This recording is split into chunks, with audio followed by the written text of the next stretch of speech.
Hello, I'm the Angry Spork, and I'm taking issue with Batman and Robin Eternal. The title started off with the return of a mysterious human trafficker named Mother, a list of names including Batman's sidekicks, the possibility of the Dark Knight being a murderer, and the beginning of Cassandra Cain's needless new origin. Harper Row is badly injured because of an assassin named Orphan who was terrible at his job, and she was taken to the Batcave to heal up. When she got some stitches, she decided to follow Cassie into the depths of Batman's base, while Grayson hurried to rescue an amnesiac Bruce Wayne from Mother's forces at a gala in his honor. Issue 4, Steve Orlando on script, sees Bruce trying some hors d'oeuvres as kitchen staff and guests approach him with hatchets. Hatchets they had when they literally surrounded him at the end of the previous issue, but I guess this memory-wiped Wayne must be extra oblivious. But before any chopping occurs, Grayson dives onto the scene in a spy standard tux, snarking the attackers are passionate food inspectors, but not really. Fighting them off, he calls Red Robin asking where he is, and Tim responds that he's been in the cave. I certainly wasn't playing solitaire and posting memes to social media. The list of names had more than just theirs on it. There were a bunch of matches with the gala's guest list. Grayson shows his opponents the power of cheese as he catches an axe thrown at him.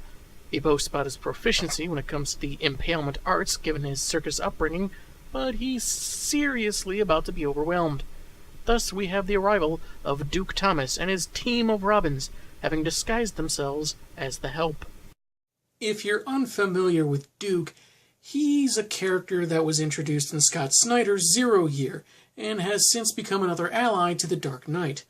Around the time of this story, however, he'd formed a group of young crime fighters in the title We Are Robin.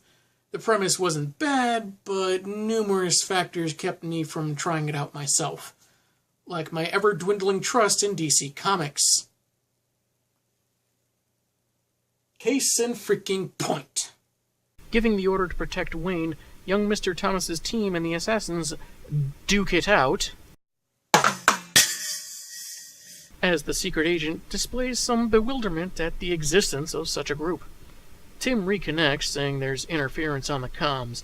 Meanwhile, Duke gets an alert from the Nest of a friendly on the way, and it turns out to be Batgirl. Duke orders a Zatoichi maneuver, and with a blinding flash of light from Batgirl's blinding flash of light gun, or something, they have an opening to take out the would-be Wayne killers. Beware, most of all, he who wields the potato masher. I get the feeling Babs met this team prior, but if so, there's no reference to it. As the battle is all but won, B-Girl stops Grayson from criticizing the ragtag bird group, and despite certain words between the two in her own title, issue 45, she'll shadow Bruce while Spy Guy does whatever he does, though Duke insists his team should escort Wayne without help, as they already have been doing. As the Robins re-don their guises, Grayson informs their leader that the lack of police presence or news flashes about an attack on Gotham's favorite son says someone powerful is pulling the strings, and however dangerous they think it is, it's worse. Though Duke remains undeterred, Dick says theirs is a dangerous path of making enemies, and there's no coming back. This version of Dick Grayson has clearly never read comic books. Harper has trailed Cassie into the depths of the Batcave, suited up as Bluebird, even though there's no indication anyone brought her costume when they were lugging her injured body across town.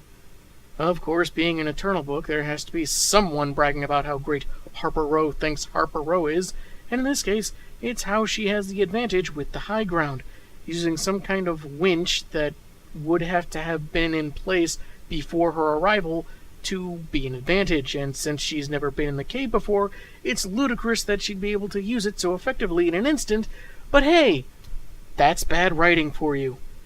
If I think too much on this, I'm gonna burst into flames. She threatens Cass to return to the infirmary with her stun rifle full of domesticated lightning. Spoiler contacts her, saying eventually the well-cut boys are going to notice them missing on Steph's watch. Actually, Grayson told Jason and Tim to watch them, but when does an Eternal book need consistency? Well, it always needs consistency, but when do they use consistency? Brushing her roommate off, Bluebird notes that it seems Cassie wants out, having tried 7 passages, but restates her tasering intentions. Cass walks around, Harper keeps aiming, until the mute girl points in a specific, shadowy direction. Spoiler suggests just zapping her, since she's dangerous enough to take out the assassin that almost killed Harper and might finish the job. Instead, Ro lowers to the ground, makes the situation about her because it's an Eternal book, stating how she wouldn't ask permission to leave, and decides to trust Cassandra has no fatal intentions, but warning her not to make Harper regret following. A frustrated Stephanie kicks over the bed Harper was using at the fact that she's apparently been left alone in the cave. Well, we know Tim is there manning the back computer, so where's Jason? Probably trying to convince Alfred he landed a date with Wonder Woman and hoping the butler is stupid enough to believe it. In downtown Gotham, Bruce is chatting it up with his former ward, whom he only recognizes as Mr. Sparrow from a previous encounter in the title Grayson. Dick's face is obscured by spiral tech, but Wayne attributes that to maybe a concussion. Sparrow apologizes for the trouble, which has to stay private as police may be involved, and has people watching him. Memory-wiped Bruce seems pretty chill, as he's been attacked before because of the life he forgot, and was just happy people attended his party. Presumably after leaving Bruce, Grayson tells his comrades in the cave that the gala guests that matched the infamous list were the ones holding the axes. They may not have had any anomalies in their personal histories, but someone managed to activate them. Murderers. There's an app for that. Oh, there's Jason. He must have thought the girls he was supposed to watch were motorcycles. Grayson's pretty steamed that Tim went dark from a data moat, as there are subroutines and firewalls in the beacon's Wayne-funded tech to prevent outside access, and if those fail, Red Robin is the next line of defense. Someone was good enough to beat all that and utilize designer human beings. As Dick begins piecing together Mother and the list, Red Robin needs it tabled, as he's just noticed Harper and Cass are gone. When they meet up with Steph, she says this isn't on her, since they decided to lock them inside, though we never saw the infirmary as being walled off from the rest of the cave before. Red Rob takes the point, and feels she should have a dialed-back role, what with her admitted lack of physical training, but she thinks there's more to be done than punching. After a crack about yearbooks from Red Hood, Spoiler rethinks the benefits of physical violence.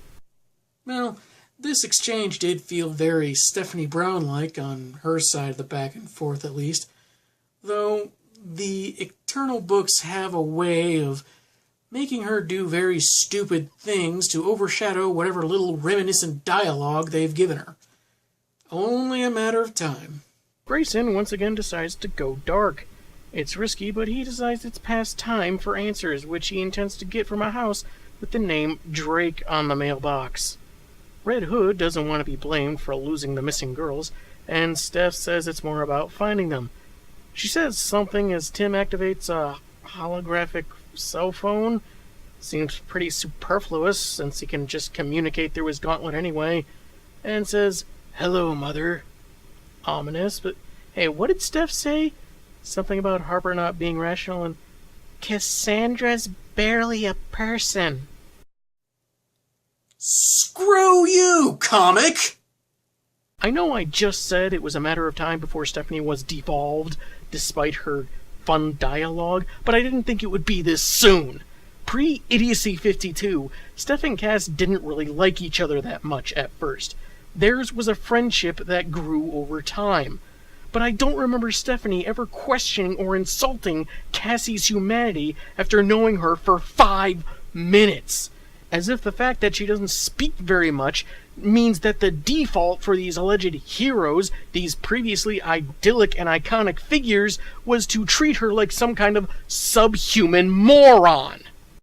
Between this, the daddy issues nonsense from Eternal that made her let people die needlessly, and now being Harper Rowe's whipping girl, I am no longer referring to this character as Spoiler or Stephanie or anything like that, because this isn't that character.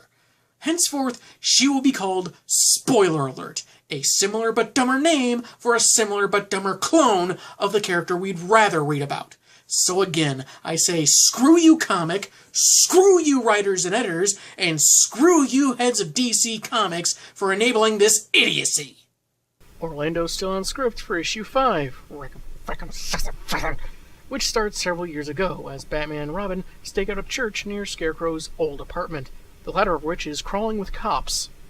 Batman's penetrating microphone is only getting the garbled version of a conversation between Crane and someone else in St. Elijah's, though two things are clear: the mention of Prague, and that Crane seems afraid of whomever he's meeting, which happens to be Orphan.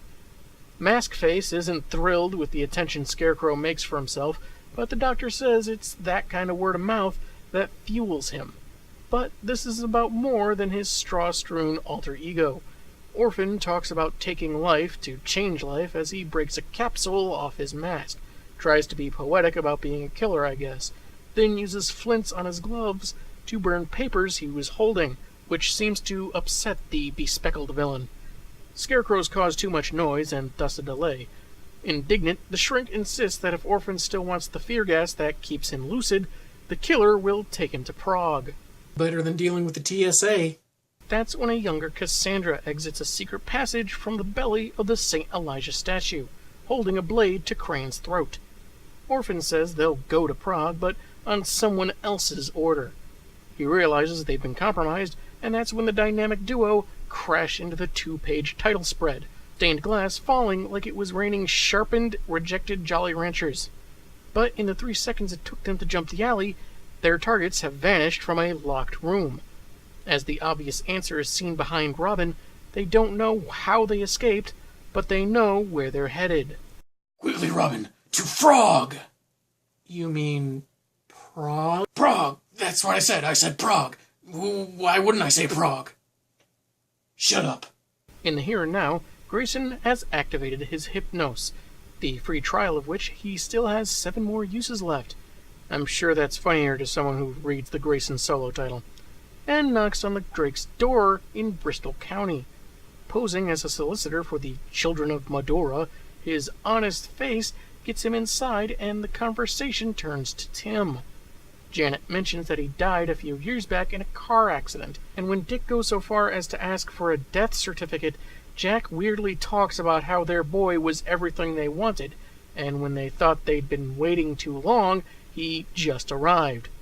Dick finds that wording suspicious, but it's waved off as a figure of speech.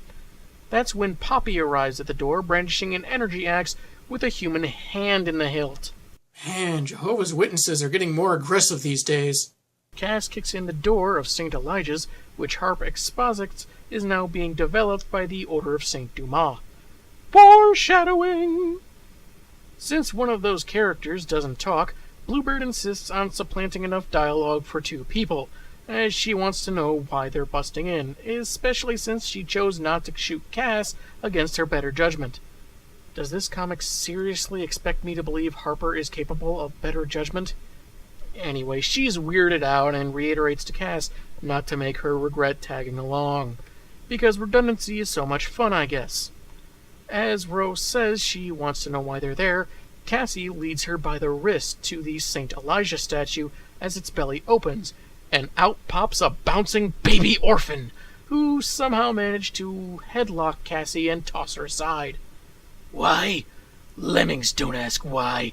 They line up. They die. It's biological impulse.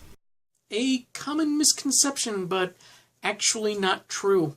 Ever since the documentary White Wilderness, people have the idea that lemmings are driven to suicide, even though narration in the film itself insists they were trying to cross the river but drowned when it was too much for them.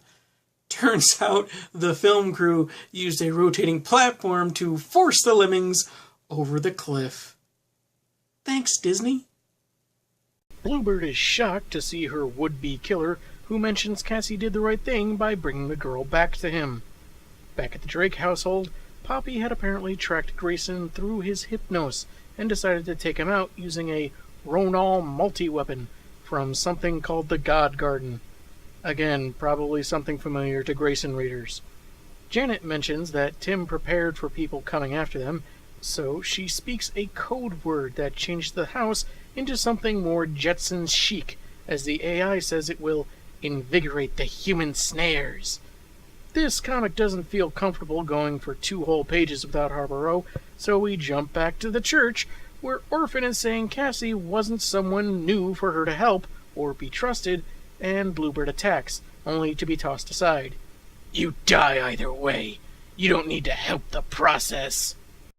Considering you botched your first attempt before Cassie even arrived to stop you, it seems you could use all the help you can get. Harper defiantly says she's dealt with animals like Orphan her whole life, that she may be killed, but she won't be knocked down.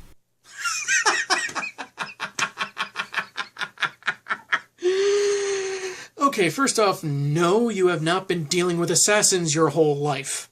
Unless you are talking about dealing with people who are terrible at their jobs your whole life, then yeah, I could see that. That makes sense.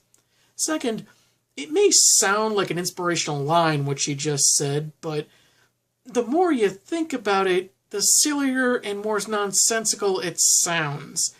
Getting killed is kind of the ultimate getting knocked down. Cassandra intervenes only for Orphan to hold her at sword point. He tells her that she's not a person. Apparently he heard Spoiler Alert's idiocy in issue 4, but an irredeemable monster, as he'd defined her to be.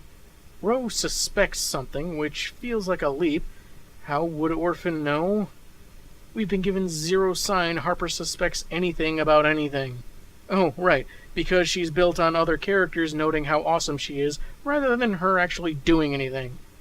But she'll never forgive or accept Cass, and she should return to the only one who understands what she is. So Cassie kicks the sword free and slices off his hand. Hey, girl who hates killing. You know that kind of dismemberment can cause massive and fatal blood loss, right? But hey, maybe the writers just needed something for some shock and awe to make it feel edgy, and so to heck with any of that whole moral code thing. Orphan thinks this just reinforces his point and makes his getaway, saying he won't ask next time, and is happy to bury his children. You're not giving this schmuck any personality with these failed attempts at making him sound poetic. It's lousy. He explodes a hole in the wall and leaves, but not before Harper's rifle lands a tracer on his leg. So apparently that's something it can do too. How convenient.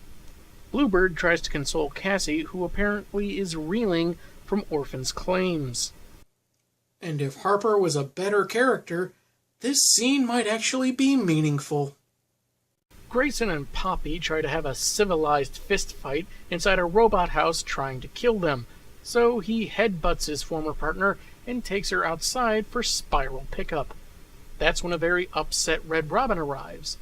He'd built his parents their house and their identities, and threatens what the lawn can do when he goes inside, bellowing another code word, and after confirming his identity, the house stands down. So it looks like that was his actual mother calling him at the end of the last issue. There's a family group hug. Tim apologizes, but his mom says that ever since he chose this life, he's never had to apologize for anything. Red R is furious that his efforts to rewrite history to protect his parents was ruined by Grayson, but Dick says that anyone on the list could be under Mother's thumb and not even know it. He'd previously respected Tim's privacy, how he never indulged anything about his past, but that is no longer an affordable luxury. Despite not thinking he was one of Mother's children, he had to make sure, and Bruce wouldn't have done any different. Tim slugs the spy, saying that's why he never would have expected it from Grayson. From what I've gathered about the New 52 Tim Drake, that name is actually an alias, with his parents in witness protection. I don't know what their real names are supposed to be. I think they're trying to make it a big mystery that no one cares about. But if Tim was trying to protect his folks, why do their aliases have the same last name as his? Doesn't that just make it easier for people to make the connection? Issue 6, scripted by James Tinney in the 4th, opens at a youth center where Amnesia Bruce spends most of his time. As he and the kids settle into a movie, Grayson narrates that he'd like to walk in and tell his mentor everything he knows, but would only get a blank stare in return. Even how he moves is different now that the mission no longer weighs on him. He's free of it all. In the now, Dick is meeting with Jason at St. Elijah's, though Tim is too upset to join in. Apparently, in between issues, because tell instead of show runs deep in this series, they discovered a signal that caused the kids in issue 1 and the gala attendees in issues 3 and 4 to attack. Tim has lead, so Hood will tag along, and uncharacteristically says despite what Bruce put them through, he made 3 good decisions in choosing each of them, and they can't stop trusting each other. Dick agrees. That is uncharacteristic. I don't know.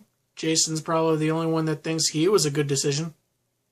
As to why they're meeting at the church, Dick mentions Harper and Cassandra's encounter with Orphan, and they enter the secret belly passage to find a base the assassins had used years before, in the very spot Scarecrow had been tracked. He estimates Cass was 10 or 12 at the time, training underground, and they never knew, except Batman. He might have known since he gave Cassie the drive to pass along. It somehow connects to the Scarecrow case, but it's unclear when Batman chose to leave his original sidekick in the dark. Flashback to Batman and then Grace and Robin on motorcycles chasing Scarecrow's plane as it takes off. Against Batman's insistence, the Boy Wonder voice activates the autopilot to match the plane's speed so he can capture him. Well, what do we have here? An eerily similar scene to a similarly named movie. Instead of Bats overriding his ward's bike, Robin fires a grapnel line and swings from the airport's tower, then fires another to snag the plane. Not sure why we have this errant panel of his foot, though. He uses an R emblem device to open the door for him as Batman tells him to pull back, but the kid is confident he'll succeed. Autopilot cycle, emblems that open doors. Why don't they just have machines do their crime fighting for them? Well, it's close enough. But, surprise, he was tricked into going after actual scarecrows, this time with explosives. Robin jumps away just before the big kaboom, but gets hit by the shockwave.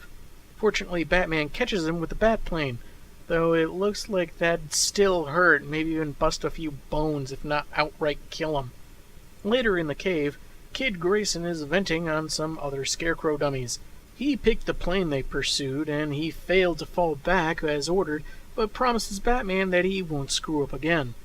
Bats believes him, but they have a police fundraiser going on upstairs, and Gordon apparently brought his daughter, though Robin would rather keep fighting actual strawmen. Bruce recommends getting re-screened for fear toxin, and Dick finishes his sentence for him, that he may be acting out of fear of inadequacy, then suggests Bats is afraid himself, that the kid really isn't good enough. Robin, you can't take it too personally. Dan Didio has a lot of names on that list of characters he'd like to kill.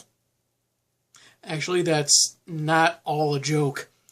Dan Didio really did make a list of DC characters he'd like to bump off, and sure enough, Grayson's name is right on there. Isn't that just dandy? Outside, Bruce is in his other suit, when an acquaintance of his, a real estate mogul named Maxwell, catches him being a poor host and reflecting on a picture of him and his dad holding a whopper of a fish. Turns out, after a bunch of small bites, a bigger fish took hold, and almost Bruce's hand because he wanted to impress his pappy, and didn't let go as instructed. Meh, Thomas was a doctor, he could have reattached it. Although... Anyway, Maxwell mentions how funny Legacy is, trying to live up to or prove something, and notes that despite taking in the circus kid, Bruce isn't getting any younger, and wonders when there'll be a Mrs. Wayne. Quiet, man. You don't want Dan Didio to hear you talk about a superhero getting married. What's next? Them being happy? Wayne says that he has an inner darkness that prevents any long-term relationships, but Maxwell draws attention to his own wife, Alicia, who works at the public museum. He'd met her earlier that night, and she cost him $45 million. Bruce is good people, so Max is fine breaking the rules, mentioning that whatever her real name, it isn't Alicia, and he picked her up in Prague, where she allegedly had no home and a rough future ahead of her, until she was taken in and molded with a fabricated background customized to Maxwell's tastes. All this done by a woman named Mother, whom we see watching a sleeping Alicia alongside Orphan and an unidentified woman. Nope. Nothing creepy going on here. Maxwell doesn't find anything wrong with it because he's giving Alicia a life she could not have known previously. He finds it no different than what Bruce is doing for the circus boy, and suddenly looks like someone walked on his grave. Max excuses his story as a joke, claiming he met his wife in a pottery class in Prague, and excuses himself, passing by a stone-faced individual that Bruce runs facial recognition on later in the cave, while suiting up and having his computer run a trace on Mother. No results on either, so he checks the records on Alicia Dawsey for any signs of forgery. And again, bupkis. Checking the security cameras in the Dawsey penthouse, he spies Orphan just before the killer disables the camera. As he narrates the creation of a new file on Mother, he races out of the cave and soon arrives at the penthouse, noting that an 8-year-old named Gwyneth Stone witnessed a man in a white hood kill her parents. The morning after she was taken into custody, she was gone, with no trace found, until today. The records of Max's wife, Alicia Monet, of the Czech Republic, were impeccable, save for her DNA matching that of Gwyneth. Now, she and the man that paid a mansion's price for her are dead, connected to an unsettlingly larger mystery. There's a noticeable parallel to the night in Crime Alley that ended in the deaths of Thomas and Martha Wayne, but instead of a random act of violence, it was a mechanical, deliberate operation performed over and over, taking children in a moment of trauma to be molded and sold off.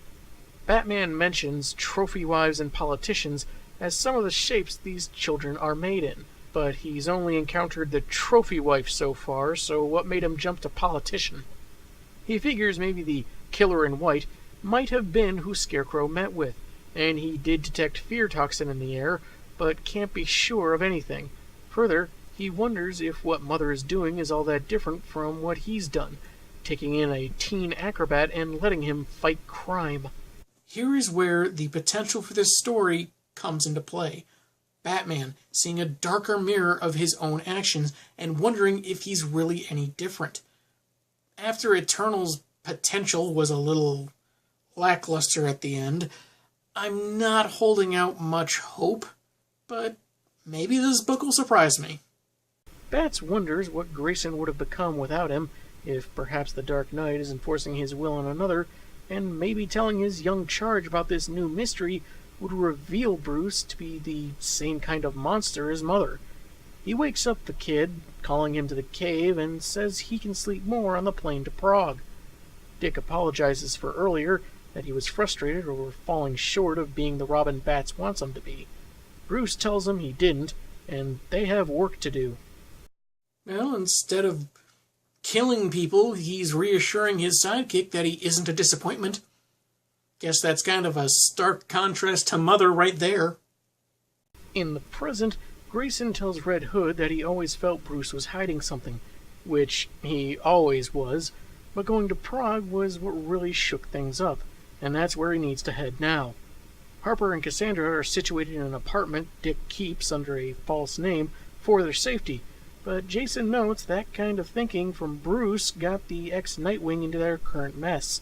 On the roof of said apartment, a bright light shines on the two girls in question, revealed to be Grayson asking them to join him on his trip. Meanwhile, they're being monitored by Mother, assuring one of her minions that they needn't relocate, as their quarries are right where she wants them to be. It's like the old saying goes, always leave them on a cliche. Tune in next time to see if they repeat Harper's international flight from Batman Eternal, and she ends up getting stuffed into a cramped cargo bay.